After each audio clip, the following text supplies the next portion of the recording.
পর্বের শুরুতেই দেখি বিলি নামের এক বক্সার ফাইট করছে। বিলি এর অবস্থা খুব খারাপ, মুখের ক্ষত থেকে রক্ত পড়া বন্ধই হচ্ছিল না। সেই সময়ে তার ম্যানেজার ও ট্রেনার এসে বিলি এর মুখের ক্ষততে মেডিসিন দিয়ে রক্ত বন্ধ করে দেয়। এরপরই বিলি আবারও ফাইট করে জিতে যায়। তাদের এই ফাইটিং ম্যাচ ম্যাগি দূরে দাঁড়িয়ে দেখছিল। এরপরই ম্যাগি ফ্রাঙ্কি এর সাথে দেখা করার জন্য অপেক্ষা করছিল। ফ্রাঙ্কলি আসলে ম্যাগি তার কাছে ফাইট শিখতে চাইলে ফ্রাঙ্কলি বলে সে মেয়েদের ট্রেনিং দেয় না, সে অন্য কোথাও যেতে পারে। ম্যাগি যতদূর সম্ভব রিকোয়েস্ট করে, কিন্তু ফ্রাঙ্কি ম্যাগি এর কোনো কথাই শোনে না। বিলি আসলে ফ্রাঙ্কি বলে তোমার জন্য চ্যাম্পিয়নশিপের অফার আসছে, আমি রিজেক্ট করে দিয়েছি, তোমার চ্যাম্পিয়নশিপ জিতার জন্য আরো সময় লাগবে। বিলিও বলে তুমি যা বলবে তাই হবে। রাতে ফ্রাঙ্কি ঘুমাতে যাওয়ার আগে স্ত্রী ও মেয়ের জন্য দোয়া করে গডের কাছে, এরপরই ঘুমাতে যায়। সকালে চার্চে এসে ফাদারের কাছে গডের সম্পর্কে বিভিন্ন কথা জানতে চায়। এতে ফাদার ফ্রাঙ্কির উপর বেশ বিরক্ত হয়ে যায়। জিমে ডেঞ্জার নামের এক কিশোরকে দেখে ফ্রাঙ্কি বিরক্ত হতো ওর উল্টাপাল্টা প্র্যাকটিস করা দেখে, তাই স্ক্রিপ্টকে বলে ডেঞ্জারকে জিম থেকে বের করে দাও। না কেন? স্ক্রিপ্ট বলে ও তো কাউকে বিরক্ত করছে না, থাকুক। এর মধ্যে বিলি আসলে স্ক্রিপ্ট বিলিকে অন্য ম্যানেজারের সাথে কথা বলতে দেখে ফ্রাঙ্কিকে জানায়। ফ্রাঙ্কি স্ক্রিপ্টের কথায় পাত্তা দেয় না। স্ক্রিপ্ট বাহিরে তাকিয়ে দেখে ম্যাগি প্র্যাকটিস করছে। ফ্রাঙ্কি বাহিরে বের হয়ে ম্যাগিকে বলে তুমি অন্য কোথাও থেকে বক্সিং শিখো, আমি মেয়েদের বক্সিং শেখাই না। কিন্তু ম্যাগি ফ্রাঙ্কির কথায় কোনো পাত্তা না দিয়ে বারবার রিকোয়েস্ট করে তাকে শিখাতে। ফ্রাঙ্কি চলে যায় বিলিকে প্র্যাকটিস করাতে, আর ম্যাগি নিজের কাজ চালিয়ে যায়। ম্যাগি রেস্টুরেন্টে ওয়েটারের কাজ করে, টাকা বাঁচানোর জন্য লোকদের ঝুঠা খাবার নিয়ে আসে খাওয়ার জন্য। ফ্রাঙ্কি স্ক্রিপ্টকে বলে ম্যাগি এর টাকা ফেরত দিয়ে ম্যাগিকে বের করে দাও। তখন স্ক্রিপ্ট বলে ম্যাগি 6 মাসের অ্যাডভান্স টাকা দিয়ে ভর্তি হয়েছে, আর তাদের জিমের আর্থিক অবস্থাও ভালো না, তাই এতগুলো টাকা ফেরত দেওয়া সম্ভব না। একদিন অনেক রাতে স্ক্রিপ্ট দেখে ম্যাগি একা একা প্র্যাকটিস করছে। ম্যাগিকে প্র্যাকটিস করতে দেখে স্ক্রিপ্ট ম্যাগিকে কিছু টেকনিক শিখিয়ে দেয়, আরও বলে এই প্র্যাকটিস করার জন্য একটি স্পিড ব্যাগ লাগবে। স্ক্রিপ্ট ম্যাগি এর কাছে জানতে চায় তার কাছে স্পিড ব্যাগ আছে। ম্যাগি না বললে স্ক্রিপ্ট তার কাছে থাকা একটি স্পিড ব্যাগ ম্যাগিকে দিয়ে দেয়। ম্যাগি স্ক্রিপ্টের কাছে অনুমতি নেয় বেশি সময় পর্যন্ত এখানে প্র্যাকটিস করতে পারবে কিনা। স্ক্রিপ্ট অনুমতি দিয়ে দেয়। ম্যাগি আবারও গিয়ে প্র্যাকটিস করা শুরু করে। স্ক্রিপ্ট দূর থেকে ম্যাগি এর দিকে তাকিয়ে থাকে। পরের দিন ম্যাগি এসে দেখে ফ্রাঙ্কি বিলিকে প্র্যাকটিস করাচ্ছে, সেও এসেই প্র্যাকটিস করা শুরু করে দেয়। জিমে দুজন দুষ্ট ছেলে থাকে, তারা ডেঞ্জারকে ম্যাগি এর সাথে লড়তে বলে। ডেঞ্জার না করে দেয়, সে মেয়েদের সাথে লড়বে না। এদের মধ্যে একজন ম্যাগিকে ভেঙাতে থাকে, তাই ম্যাগি এই ছেলেকে বলে জমিনের উপর পরে ভালোবাসা করো। একথায় ছেলেটি বেশ লজ্জা পায়, আর তাকে অপমানিত হতে দেখে ডেঞ্জার মাটিতে শুয়ে ডান্স করা শুরু করে। এতে জিমের সবাই খুশি হয়। বিলি ফ্রাঙ্কিকে বলে দেখো ম্যাগি এর বক্সিং এ উন্নতি হয়েছে। তখন ফ্রাঙ্কি বলে মনে হয় কেউ ম্যাগিকে সাহায্য করছে। তারপরে জানতে চায় আমার স্পিড ব্যাগ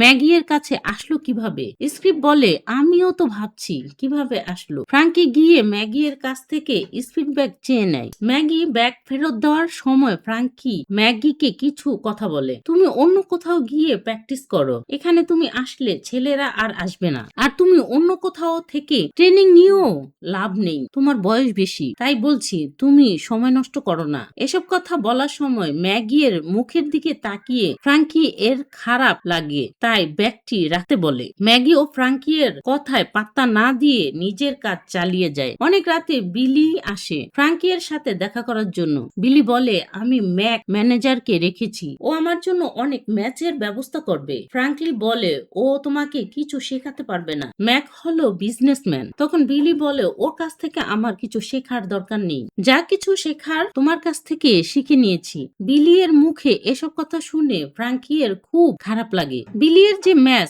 এর ফ্রাঙ্কি ম্যানেজার হিসেবে যাওয়ার কথা, সেই ম্যাচ ফ্রাঙ্কি টিভিতে দেখছিল। বিলি ম্যাচটি জিতে যায়। রাতে ফ্রাঙ্কি চলে আসে স্ক্রিপ্টের সাথে দেখা করার জন্য চিজ বার্গার নিয়ে আসলে বিলি ফ্রাঙ্কিকে ছেড়ে যাওয়ায় ফ্রাঙ্কি এর মন খুব খারাপ থাকার কারণে বন্ধু স্ক্রিপ্টের সাথে বিলি এর আজকের ম্যাচ জিতে প্রতিযোগিতা নিয়ে কথা বলছিল। ফ্রাঙ্কি আর স্কিপও নিজের সাথে ঘটে যাওয়া বিভিন্ন বিষয় নিয়েও আলোচনা করে। তখনই বাহির থেকে শব্দ শুনে ম্যাগি এত রাত পর্যন্ত এখনো প্র্যাকটিস করছে। ফ্রাঙ্কি ম্যাগি এর সাথে কথা বলতে আসলে ম্যাগি বলে, আজ আমার জন্মদিন, আমি 32 বছরের হলাম। সেই 13 সাল থেকে বক্সিং প্র্যাকটিস করছি, আর ছোটবেলা থেকে এ পর্যন্ত মানুষের জুঠা থালা বাসন পরিষ্কার করতে করতেই দিন পার হচ্ছে। বাড়িতে মা অসুস্থ, ভাই জেলে আছে, বোন বাচ্চার কথা বলে সরকারকে ধোকা দিয়ে সরকারি টাকা খাচ্ছে, আর আমি তরপাইতাছি। ফ্রাঙ্কি বলে, আমি তোমার জন্য একজন ট্রেনার ঠিক করে দেব।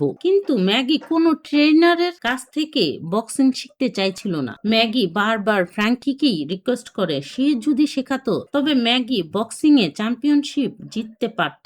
ম্যাগি এর মুখে একথা শুনে ফ্রাঙ্কি বলে, তোমার জন্য আমার দয়া হয়। একথা শোনা মাত্রই ম্যাগি বলে, আমার কারো দয়ার দরকার নেই, আমার ট্রেনারের দরকার। আমি কারো কাছ থেকে কিছু ভিক্ষা বা সহায়তা চাই না। ফ্রাঙ্কি ম্যাগি এর কথা শুনে অপলক নজরে তাকিয়ে থাকে। ম্যাগি বলে, আপনি আমাকে শেখাতে না চাইলে যান, আমি প্র্যাকটিস করছি। তখন ফ্রাঙ্কিও ম্যাগিকে শেখানোর জন্য রাজি হয়ে যায়, কিন্তু ফ্রাঙ্কিও শর্ত দেয়, আমি তোমাকে সবকিছু শেখাবো, কিন্তু তোমার ম্যানেজার হব না। ম্যাগিও ফ্রাঙ্কি এর শর্তে রাজি হয়ে যায়। ফ্রাঙ্কিও ম্যাগিকে বক্সিং এর বিভিন্ন কৌশল শেখানো শুরু করে। ম্যাগি এতটাই প্র্যাকটিস করে যে সে যখন কাজ করে সেখানেও প্র্যাকটিস করতে থাকে। ম্যাগি লাগাতার প্র্যাকটিস চালিয়ে যেতে থাকে। বক্সে কম্পিটিশন করার জন্য একজন বক্সারের 4 বছর সময় লাগে, আর ম্যাগি 1.5 বছরের মধ্যেই বক্সে যাওয়ার যোগ্য হয়ে যায়। ম্যাগি ফ্রাঙ্কিকে জিজ্ঞাসা করে, আমি কি কম্পিটিশন করার জন্য রেডি? তখন ফ্রাঙ্কি একজন ম্যানেজারের সাথে ম্যাগি এর পরিচয় করায় আর বলে, আজ থেকে তোমার ট্রেনার ও তোমার ম্যানেজার এই লোক। ম্যাগি শুধু ফ্রাঙ্কি এর দিকে তাকিয়ে থাকে। এরপরই ম্যাগি বক্সে গিয়ে একটি মেয়ের সাথে ফাইট করা শুরু করে, কিন্তু ম্যাগি মেয়েটির সাথে ফাইট করে পারছিল না। ফ্রাঙ্কি ও স্কিপ দূর থেকে ম্যাগি এর ফাইট করা দেখছিল। ম্যাগি এর ম্যানেজার ম্যাগিকে কোনো পরামর্শই দিচ্ছিল না। এ দৃশ্য দূর থেকে দেখে ফ্রাঙ্কি আর নিজেকে ধরে রাখতে পারে না। সে চলে গিয়ে ম্যাগিকে বিভিন্ন কৌশল শেখাতে থাকে। অপোনেন্টের সাথে লড়ার রেফারি এসে জিজ্ঞাসা করে, তুমি ফাইটারকে পরামর্শ দিতে পারো না? ফাইটারকে পরামর্শ দিবে তার ম্যানেজার। কোনো উপায় না দেখে ফ্রাঙ্কি বলে, আমি ম্যাগির ম্যানেজার। আর ফ্রাঙ্কি এর কারণে ম্যাগি এই ফাইটে জিতে যায়। এরপরেই ফ্রাঙ্কি এর সহযোগিতায় ম্যাগি একের পর এক ফাইটে জিতা শুরু করে। ম্যাগিকে জিততে দেখে ফ্রাঙ্কিরও ভালো লাগে। ফ্রাঙ্কি ম্যাগিকে চ্যাম্পিয়নশিপের জন্য তৈরি করার জন্য অন্যান্য ম্যানেজারদের টাকা দিত, যাতে তাদের ফাইটারের সাথে ম্যাগি এর ফাইট করানোর ব্যবস্থা করে। ফ্রাঙ্কি ম্যাগি এর ফাইট শক্তিশালী ফাইটারদের সাথে করানোর ব্যবস্থা করে। এতে ম্যাগি এর অবস্থা প্রথমে খারাপ হয়ে যায়। ম্যাগি এর নাকের হাড্ডি ভেঙে রক্ত পড়া শুরু হয়। ফ্রাঙ্কি এ অবস্থায় ম্যাগিকে দেখে ডাক্তার ডাকতে চাইলে ম্যাগি রাজি হয় না। ম্যাগি বলে, আপনি যে কোনো ভাবে ঠিক করে দেন, রক্ত পড়া বন্ধ হলেই আমি অপোনেন্টকে হারিয়ে দিতে পারবো। ফ্রাঙ্কিও ম্যাগি এর মনোবল দেখে নাকের প্রাথমিক চিকিৎসা করে দেয়, আরও বলে তার কাছে 20 সেকেন্ড সময় আছে, 20 সেকেন্ড পরেই নাক দিয়ে রক্ত পড়া শুরু হবে। ম্যাগি বলে, অপোনেন্টকে হারানোর জন্য 20 সেকেন্ডই যথেষ্ট। এরপরই ম্যাগি ফাইট করে এ রাউন্ডেও জিতে যায়, আর ফ্রাঙ্কি ম্যাগিকে নতুন নাম দেয় মুখোশলি। ম্যাগি ও ফ্রাঙ্কিকে জড়িয়ে ধরে। এরপরই ম্যাগিকে এক এক ফাইটারদের সাথে ফাইট করাতে থাকে, আর ম্যাগির ফাইটের উপর বেশ দক্ষতাও চলে আসে। তাই স্কিপ ম্যাগিকে পরামর্শ দেয়, ফ্রাঙ্কি তোমার জন্য ঠিক না, তুমি তোমার জন্য অন্য কোনো ম্যানেজার রাখো, এতে তোমার ভালো হবে। পরামর্শ দিয়ে চলে গেলে ম্যাগি দেখে একজন ম্যানেজার বসে আছে তার সাথে কথা বলার জন্য। ম্যাগি ম্যানেজারকে জানিয়ে দেয় আর কখনো তার ম্যানেজার হওয়ার চেষ্টা যাতে না করে। এরপরই ফ্রাঙ্কি ম্যাগি এর বাসায় গিয়ে দেখে ম্যাগি এর ঘরে একটি টিভিও নেই, ঘরের অবস্থাও খুব খারাপ। ফ্রাঙ্কি জিজ্ঞেস করে, ঘরে একটি টিভি পর্যন্ত নেই, এতদিনের পয়সা কি করেছো? ম্যাগি বলে, জমিয়ে রেখেছি। এরপরই ফ্রাঙ্কি ম্যাগিকে একটি ক্যাসেট দিয়ে জানায়, পরের রাউন্ডে যার সাথে প্রতিযোগিতা করবে তার সব ডিটেলস আছে এতে, তুমি ইউএস চ্যাম্পিয়নশিপ টাইটেল জিততে যাচ্ছ। একথা শুনে তো ম্যাগি খুশিতে ফ্রাঙ্কির কোলে উঠে যায় আর প্র্যাকটিস করা শুরু করে। দেখতে দেখতে সেই দিন চলে আসে। ম্যাগিকে একটি গাউন উপহার দেয় ফ্রাঙ্কি। গাউনে লেখা ছিল মুখোশলি। ম্যাগি এর মানে জানতে চাইলে ফ্রাঙ্কলি বলে, আমি জানি না। ম্যাগি ফাইট করার সময় সবাই মুখোশলি বলে বলে ম্যাগিকে ইন্সপায়ার করতে থাকে। ম্যাগি মেয়েটির সাথে পেরে উঠছিল না। একথা ফ্রাঙ্কিকে জানালে ফ্রাঙ্কি কিছু টিপস দিয়ে দেয় মেয়েটির সাথে লড়ার। এতে কাজ হয়। ম্যাগি এ রাউন্ডেও জিতে যায়। এতে ম্যাগি ও ফ্রাঙ্কিও বেশ খুশি হয়। এতে করে ম্যাগি এর জনপ্রিয়তা এত বেড়ে যায় যে সারা পৃথিবীর কোনায় কোনায় ম্যাগি এর নাম ছড়িয়ে পড়ে। ম্যাগি বিভিন্ন দেশে গিয়ে ফাইট করে জিতে এসেছে। ম্যাগি এর বক্সিং দেখে এক ম্যানেজার ম্যাগি এর সাথে তার ফাইটারের লড়াই করাতে চায়। ফ্রাঙ্কলি বলে 60 আর 40 এর মধ্যে হলে হবে, তা না হলে হবে না। একথা বলে ম্যাগি এর সাথে কথা বলতে আসে। ম্যাগি জানায় সে একটি ঘর কিনেছে তার মায়ের জন্য। এতে ফ্রাঙ্কলিও খুশি হয়। ম্যাগি ফ্রাঙ্কলিকে নিয়েই সেখানে যেতে চায়। ফ্রাঙ্কলিও রাজি হয়ে যায়। ম্যাগি তার মাকে ঘর দেখাতে আনলে সে ম্যাগি এর উপর রাগ করে। সরকার এ ঘর দেখলে তাকে আর ভাতা দিবে না। ম্যাগিকে বলে ঘর না কিনে ঘরে টাকাটা দিলে পারতে। আরও বলে তোমার মুখে চোট লেগেছে, ওর জন্য ফ্রাঙ্কলিকে দেখিয়ে বলে। ম্যাগি বলে আমি এক বক্সার মা, এই সব চোট লাগা স্বাভাবিক। ম্যাগির মা বলে বক্সার মানুষ তোমার এ নাম শুনলে হাসে, তাই এসব ছেড়ে বিয়ে করে সংসার করো, এতে তোমার ভালো হবে। ম্যাগি মন খারাপ করে বাড়ি থেকে চলে আসে। ফ্রাঙ্কলিও ব্যাপারটা বুঝতে পারে। ম্যাগি পেট্রোল স্টেশনে বসে একটি মেয়েকে কুকুর সহ দেখে। এই দৃশ্য দেখে ম্যাগি এর মন ভালো হয়ে যায়। ফ্রাঙ্কলি এর সাথে গাড়ি করে যাওয়ার সময় ম্যাগি ফ্রাঙ্কলিকে বলে তাদের কাছে একটি কুকুর ছিল। ওই কুকুরের নাম ছিল টমি। টমির পেছনে দুটি পা খারাপ থাকার কারণে টমি সামনের দিকে আগাতে গেলে সামনের পা দিয়ে শরীরকে ঘেঁষে চলার চেষ্টা করত। টমির এ অবস্থা দেখে আমি আর আমার বোন হাসতে হাসতে লুটপুট হয়ে যেতাম। বাবাও সে সময় খুব অসুস্থ ছিল। এই অসুস্থ শরীর নিয়ে টমিকে গাড়িতে করে কোথাও নিয়ে যায়। বাবা ফিরে আসলে তার সাথে টমি ছিল না। গাড়ির পেছনে কোদাল পড়ে ছিল, কোদালে মাটি লাগানো ছিল।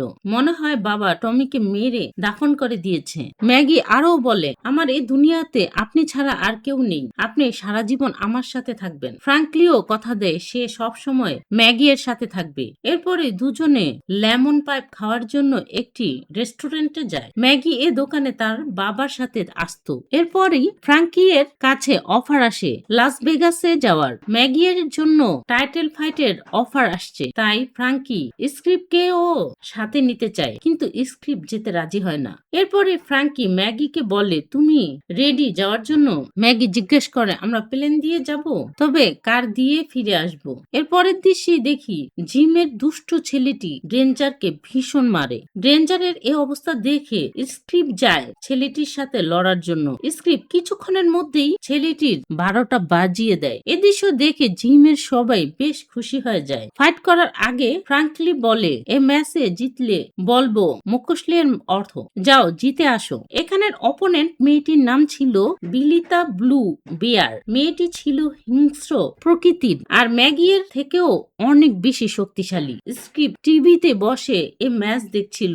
দেশের সবাই টিভিতে এ ম্যাচ উপভোগ করছিল, কিন্তু বিলিতা ম্যাগিয়ের সাথে পারছিল না। ম্যাগি বিলিতাকে অনবরত মারছিল। বিলিতা বুঝে যায় সে এ ম্যাচে হেরে যাবে, তাই ম্যাচের দ্বিতীয় রাউন্ড শেষ হবার পর বিলিতা ম্যাগিকে পেছন থেকে মারে। এতে ম্যাগিয়ের ঘাড়ের হাড্ডি ভেঙে যায়। ম্যাগি বেহুশ হয়ে পড়ে থাকে। ম্যাগির চোখ মেললে দেখে ফ্রাঙ্কি তার পাশে বসে আছে। এরপরই স্ক্রিপ্ট আসে। ম্যাগি স্ক্রিপ্টের সাথে কথা বলার সময় কষ্ট হচ্ছিল। ম্যাগির ঘাড়ের হাড্ডি ভাঙার সাথে সাথে স্বাভাবিকভাবে নিঃশ্বাস নিতে পারছিল না। গলায় ফুটো করে নিঃশ্বাস নেওয়ার ব্যবস্থা করেছে। এছাড়াও ম্যাগির পুরো শরীর অবশ হয়ে গেছে মাথা ছাড়া। স্ক্রিপ্ট ফ্রাঙ্কি এর সাথে কথা বলতে আসলে ফ্রাঙ্কি স্ক্রিপ্টকে দোষারোপ করে বলে তোমার জন্য আমি ম্যাগিকে বক্সিং শিখিয়েছি, আমি তো মেয়েদের বক্সিং শেখাই না। ফ্রাঙ্কলি অনেক হাসপাতালের সাথে যোগাযোগ করার চেষ্টা করে ম্যাগি এর অবস্থা উন্নতি করার জন্য, কিন্তু সব ডাক্তারই ফ্রাঙ্কিকে বলে ম্যাগি এর কোনো চিকিৎসা তাদের হাতে নেই। একথা শুনে ফ্রাঙ্কি তো হতাশ হয়ে যায় আর দিন রাত ম্যাগি এর জন্য হাসপাতালেই পড়ে থাকে। এমনকি ম্যাগি এর শরীরও পরিষ্কার করে দিচ্ছিল। অনেকদিন একরকম বিছানায় পড়ে থাকার কারণে ম্যাগি এর শরীরের বিভিন্ন জায়গায় ঘায়ে ভরে যায়। ম্যাগি এর কষ্ট দেখে ফ্রাঙ্কিও কষ্টে শেষ হয়ে যাচ্ছিল। 2 মাস পর ম্যাগিকে লস অ্যাঞ্জেলেসের রিহ্যাব হাসপাতালে ভর্তি করা হয়। এই হাসপাতালে ডাক্তারদের কাজ ফ্রাঙ্কি এর পছন্দ হয়। সবাই খুব আগ্রহের সাথে ম্যাগি ম্যাগির দেখাশোনা করা শুরু করে। ম্যাগি তো স্বাভাবিকভাবে শ্বাস নিতে পারত না। শ্বাস নেওয়ার জন্য মেশিন সারাক্ষণ সাপোর্ট দিত। ফ্রাঙ্কি চার্চে বসে একা কান্না করত ম্যাগির সুস্থতার জন্য। ম্যাগির মাকে খবর দিলে তারা আসবে বলে জানায়। ম্যাগি ফ্রাঙ্কিকে বলে, মা আসলে তুমি চলে যেও। ফ্রাঙ্কলি বলে, আমি কোথাও যাচ্ছি না। ম্যাগি তার মায়ের আসার অপেক্ষা করতে থাকে। ফ্রাঙ্কি খবর নিয়ে জানতে পারে তার মা 1 সপ্তাহ আগে লস অ্যাঞ্জেলেসে এসেছে। সে হাসপাতালে না এসে 1 সপ্তাহ ধরে বিভিন্ন জায়গায় ঘুরে বেড়াচ্ছে। ফ্রাঙ্কি আবার খবর পাঠালে ম্যাগির মা, বোন, ভাই ভ্রমণের ড্রেস পরেই চলে আসে হসপিটালে। তারা আসার পর ম্যাগিকে বলে বাড়ির দলিলে সাইন করে দিলে এই বাড়িটি বিক্রি করে দিবে। ম্যাগিকে কলম দেয় সাইন করানোর জন্য, কিন্তু ম্যাগি তো হাত নড়াতেই পারে না। তাই ম্যাগি এর বোন বলে কলম মুখে ঢুকিয়ে দাও, মুখ দিয়ে সাইন করুক। ম্যাগি এর মাও কলম মুখে ঢুকিয়ে দেয়। তার পরিবারের লোকজনের এ আচরণ দেখে ম্যাগি তাদের হাসপাতাল থেকে দূর দূর করে তাড়িয়ে দেয়। ফ্রাঙ্কি বাহিরে দাঁড়িয়ে সব শুনছিল। দিনের পর দিন বেডে শুয়ে থাকা ও শরীর নাড়াচাড়া না করার কারণে ম্যাগি এর এক পায়ে ঘা হয়ে ইনফেকশন হয়ে যায়। তাই ডক্টর ম্যাগিকে জানায় এই পা কাটতে হবে। দীর্ঘক্ষণ অপারেশনের পর ম্যাগি এর পা কেটে ফেলে। জ্ঞান ফেরার পর ম্যাগি ফ্রাঙ্কিকে বলে, ফ্রাঙ্কি তুমি আমাকে মেরে ফেলো, আমার এমন অবস্থা আমি নিজে নিজে মরারও লায়ক না। ফ্রাঙ্কলি তুমি আমাকে সাহায্য করো, এ অভিশপ্ত জীবন আমি চাই না যেখানে কেউ আমার নাম নেয় না। ফ্রাঙ্কলি বলে, আমি এ কাজ করতে পারবো না। রাতেই ফ্রাঙ্কলি এর কাছে ফোন আসে হসপিটাল থেকে। ম্যাগি দাঁত দিয়ে নিজের জিহ্বা কেটে আত্মহত্যা করতে চেয়েছে। অনেক রক্তও বেরিয়েছে। ম্যাগি এর অবস্থা আধমরা প্রায়। ম্যাগি এর করুণ অবস্থা দেখে ফ্রাঙ্কলি সিদ্ধান্ত নেয় সে ম্যাগিকে মরতে সাহায্য করবে। ফ্রাঙ্কলি ফাদারকে বলে ম্যাগি এর কথা, আরও বলে ম্যাগিকে সে আত্মহত্যা করতে সহায়তা করবে। ফাদার ফ্রাঙ্কলিকে এরকম করতে নিষেধ করে। সবকিছু গড দেখবে। ফ্রাঙ্কলি বলে ও গডের কাছে সাহায্য চাইছে না, আমার কাছে সাহায্য চাইছে। এ বলি অঝরে কান্না করতে থাকে। হসপিটালে ম্যাগিকে দেখতে গেলে নার্স জানায় ম্যাগিকে ঘুমের ওষুধ দেওয়া হয়েছে যাতে এরকম কাজ আর না করে। ফ্রাঙ্কলি ম্যাগি এর দিকে তাকিয়ে দেখে ও খুব কষ্টে আছে। তাই ফ্রাঙ্কলি ম্যাগিকে মুক্তি দেওয়ার ব্যবস্থা করে। ফ্রাঙ্কলি ম্যাগিকে বলে, আমি তোমার শ্বাস নেওয়ার মেশিন গলা থেকে সরিয়ে দেব, এরপরই তুমি বেহুশ হয়ে যাবা, এরপরই ইনজেকশন দিলে তোমার মৃত্যু হয়ে যাবে। আরও বলে মুখোশলি এর অর্থ আমার মেয়ে, আমার রক্ত। একথা ফ্রাঙ্কলি এর মুখে শুনে ম্যাগি এর মনে হচ্ছিল সে তার জীবনে সবকিছু পেয়েছে। এরপরই ফ্রাঙ্কলি ইনজেকশন পুশ করে দিয়ে চিরবিদায় দিয়ে দেয় ম্যাগিকে। যাওয়ার আগে এক কিস করে কপালে হাসপাতাল থেকে বেরিয়ে যায়। ফ্রাঙ্কলি আর কখনো জিম ও বাড়িতে ফিরে আসেনি। ম্যাগি এর সাথে সাথে সেও হয়তো চলে গেছে অজানার উদ্দেশ্যে। এই মুভিতে একটি সিনে আমরা দেখেছি ফ্রাঙ্কলি চ্যাম্পিয়নশিপের অফার নিয়ে আসার সময় একটি ক্যাসেটও নিয়ে আসে যাতে সেটি দেখে তার অপোনেন্টের ফাইট সম্পর্কে একটা ধারণা নিতে পারে। কিন্তু ঘরে কোনো টিভি ছিল না, কারণ ম্যাগি শুধু টাকা সঞ্চয় করছিল, সে প্রয়োজনীয় জিনিসও কেনেনি। তাই আমাদের সঞ্চয়ের পাশাপাশি প্রয়োজনের দিকেও নজর রাখতে হবে। খুব দুঃখের এন্ডিং এর মাধ্যমে মুভির গল্পটি শেষ হয়।